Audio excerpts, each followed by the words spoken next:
Hello and welcome to Trojan Talk. I'm your host, Aaron Taylor. My guest today is Diane Orlofsky, here to talk about Frequency and their upcoming concert. Thanks for joining me here today. Oh, my pleasure. Thanks for having me. And Frequency, seems to be a fun evening of music when Frequency plays. But for those of you out there who don't know what Frequency is all about, tell us a little bit about the group, and then we'll get into what you're doing now. We've been around since 2009, but I think we're still the best kept secret in Troy University.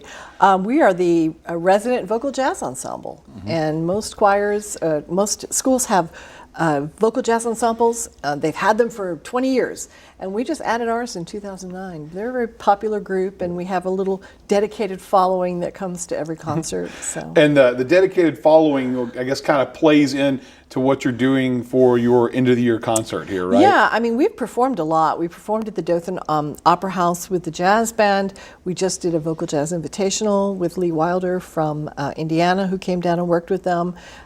We just opened for the Semitones recently. So they've sung a lot, and the audience kind of follows us, and they may get attached to a piece, and they actually request them again.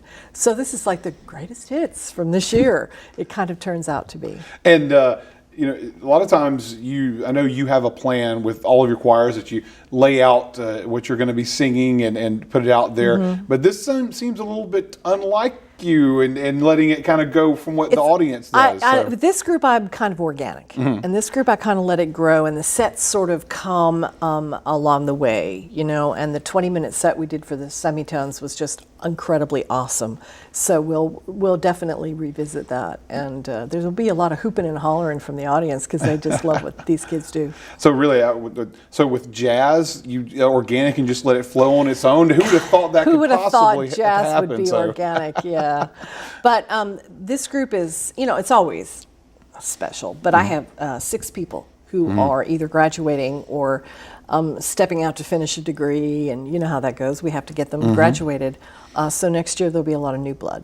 And this will be, I guess, a fond farewell for those students in there. But we have talked about that this is a greatest hits and request. But let's kind of, I guess, tell us a little about what some of those potential pieces are going to be that folks might hear that aren't the hardcore fans that follow you around. So. Yeah, I mean, vocal jazz does what we call, they'll take something from. All right, let's take Scarborough Fair. It's a tune from Simon and Garfunkel days, or even before that as a folk tune. And the arranger will give it a vocal jazz twist.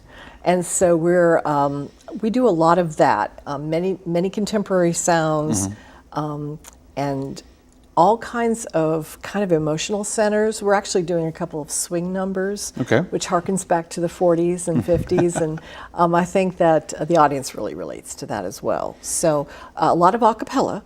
We've gotten back to our a cappella roots in this group, and I think the group is truly works very hard on getting this sound that'll just like, you go, wow, how do 14 people do that?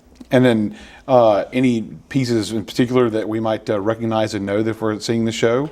I think, they'll, for Scarborough Fair, for sure. Yes. We'll probably resurrect the Stevie Wonder Signed, Sealed, and Delivered. That always brings a house down, There was a Ben Rector piece that we did brand new, and that was kind of fun and kind of happy and uplifting. And then we're also doing some real kind of introspective pieces. One called Never Wanted Broken kind of talks about your life, and you don't choose to have horrible things happen to you, but life being what it is, you never wanted broken, you never wanted pain, but it ends with through it all, that the sun will be there tomorrow, and it moves people. And then but then again, you said that moves people, but then you have those other pieces that are fun, but you have that kind of range, dynamic range in the pieces that you'll see, and this is, I would think that this is the one group where it's almost probably the most fun because you can have that dynamic range and be able to throw something sad and maybe melodramatic, but then have something that'll just turn on gets a dime. Gets you on your feet. And it's the choir. The choir room is an intimate setting, and so we set that up, and so the audience is pretty close to the group. And so you're able to sort of be a part of their excitement, or their pathos or whatever it is they're doing. So next Tuesday at 7, everyone Okay. needs to make their way over to the Long Hall, the choir room, and be a part of this. And of course, if they do make it over there, how much is it going to cost to get in there to see the show? Not a dime. Not a dime. I always ask, Not and a you never change it, so dime. you keep it a free show next Tuesday. Yeah, and The it's opportunity to about a see 'em. 45 to 50-minute set. All right. And so they can just come and enjoy, be uplifted, leave, and go on their way and still have an evening. Sounds fun. Thanks for joining us here Thanks today. so much. And thank you for joining us on today's edition of Trojan Talk.